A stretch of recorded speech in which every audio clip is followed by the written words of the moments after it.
எல்லா அம்மாங்களுக்கும் இருக்கிற ஒரே பிரச்சனை, கிட்ஸ் லஞ்ச் பாக்ஸ்க்கு காலையிலே எண்ணெய் கொடுத்து விடலாம். கவலையே படாதீங்க, காய்கறி மட்டும் இருந்தால் போதுங்க. அரை மணி நேரத்தில் ஹெல்தி அண்ட் டேஸ்டியான வெஜ் புலாவ் செஞ்சு கொடுத்து விட்டுறலாம். வெஜ் புலாவ் செய்கிறதுக்கு ஒரு பேனோ குக்கரோ வச்சுக்கோங்க. எண்ணெய் சேர்த்துக்கோங்க, நெய் கூட சேர்த்துக்கலாங்க. கொஞ்சம் ஹோல் கரம் மசாலாலாம் எடுத்து இதில் சேர்த்து பொரிய விட்டுக்கோங்க. இந்த வெஜ் புலாவுக்கு நம்ம கரம் மசாலா பவுடர் எதுவும் சேர்க்க தேவையில்லைங்க. இந்த ஹோல் கரம் மசாலா மட்டும் சேர்த்தா போதும். அதை நல்லா ஒரு நிமிஷம் வதக்கி விட்டு நல்லா வாசனை வந்த உடனேயும் பெரிய வெங்காயத்தை நீல வாக்கில் கட் பண்ணி சேர்த்துக்கோங்க. காரத்துக்கு பச்சை மிளகாய் உங்களுக்கு தேவையான அளவு சேர்த்துக்கோங்க. நான் இன்றைக்கி 3 பச்சை மிளகாய் சேர்த்துருக்கேங்க. குழந்தைங்க காரம் சாப்பிட மாட்டாங்க. வெஜ் புலாவுக்கு ஒரு சிலர் தக்காளி 1-2 சேர்த்துப்பாங்க.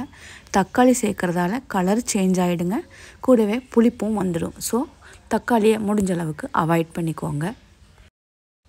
வெங்காயம், பச்சை மிளகாய் இது எல்லாத்தையும் ஒரு 2 நிமிஷம் போல் நல்லா வதக்கி விட்டுக்கோங்க. ஒரு சிலர் வெங்காயத்தை கலர் சேஞ்ச் ஆகிற வரைக்கும் ப்ரௌன் கலரில் வறுத்தெடுப்பாங்க.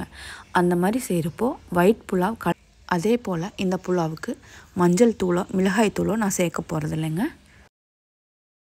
வெஜ் புலாவுக்கு மஞ்சள் தூள் மிளகாய் தூள் அவசியம் இல்லைங்க. ஸோ சேர்க்க தேவையில்லை. அடுத்து கட் பண்ணி வச்சுருக்கிற கேரட், பீன்ஸ், உருளைக்கிழங்கு, பட்டாணி சேர்த்துருக்கேங்க. உங்கள்கிட்ட காலிஃப்ளவரோ ப்ரொக்கோலியோ இருந்தால் கண்டிப்பாக சேர்த்துக்கலாங்க. லஞ்ச் பாக்ஸுக்கு நம்ம குக் பண்ணி கொடுத்து விடுறப்போ இது போல் கலரான காய்கறிகளை சேர்த்து சமைச்சு கொடுத்தீங்கன்னா கண்டிப்பாக குழந்தைங்களுக்கு ரொம்ப பிடிக்குங்க. ஒரு வாட்டி ட்ரை பண்ணி பாருங்கள். நம்ம சேர்த்துருக்கிற காய்கறிகள் எல்லாம் ஓரளவு வதங்கின உடனேயும் இஞ்சி பூண்டு பேஸ்ட் 1 டீஸ்பூன் சேர்த்துக்கோங்க. இஞ்சி பூண்டோட ராஸ்மெல் போகிற வரைக்கும் லோ ஃப்ளேமில் வதக்கி விட்டுக்கோங்க. இஞ்சி பூண்டு பேஸ்ட்டு கூட அப்பப்போ கொஞ்சமாக வீட்டிலையே ரெடி பண்ணி ஸ்டோர் பண்ணி வச்சுக்கோங்க. கடையில் வாங்குறது ப்ரிசர்வேட்டிவ்ஸ் இருக்கிறதால குழந்தைங்களுக்கு செட் ஆகாதுங்க. ஸோ முடிஞ்ச அளவு வீட்டிலையே இஞ்சி பூண்டு பேஸ்ட்டையும் ரெடி பண்ணி வச்சுக்கோங்க. நான் சமைக்க ஆரம்பிக்கிறதுக்கு அரை மணி நேரம் முன்னாடியே 1 கப் பாஸ்மதி ரைஸை அரை மணி நேரம் ஊற வச்சு எடுத்து வச்சுருக்கேங்க. நல்லா வாஷ் பண்ணிவிட்டு அந்த பாஸ்மதி ரைஸை இதில் சேர்த்து லோ ஃப்ளேமில் 1 நிமிஷம் மட்டும் வதக்கி விட்டுட்டு தண்ணி சேர்த்துருக்கேங்க. 1 கப் பாஸ்மதி அரிசிக்கு 1.5 கப் தண்ணி கரெக்டான அளவுங்க.